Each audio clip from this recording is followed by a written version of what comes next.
More than 30 people were injured as a large tidal bore crashed with great force into the bank of a river near the city of Haining in China.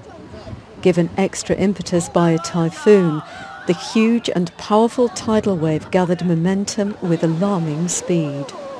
People were heard screaming and many ran for cover.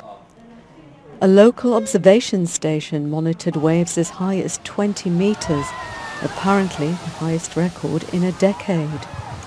The impact of the massive water invasion destroyed the wave wall and the protection net along the river. The injured were taken to hospital. No deaths were reported.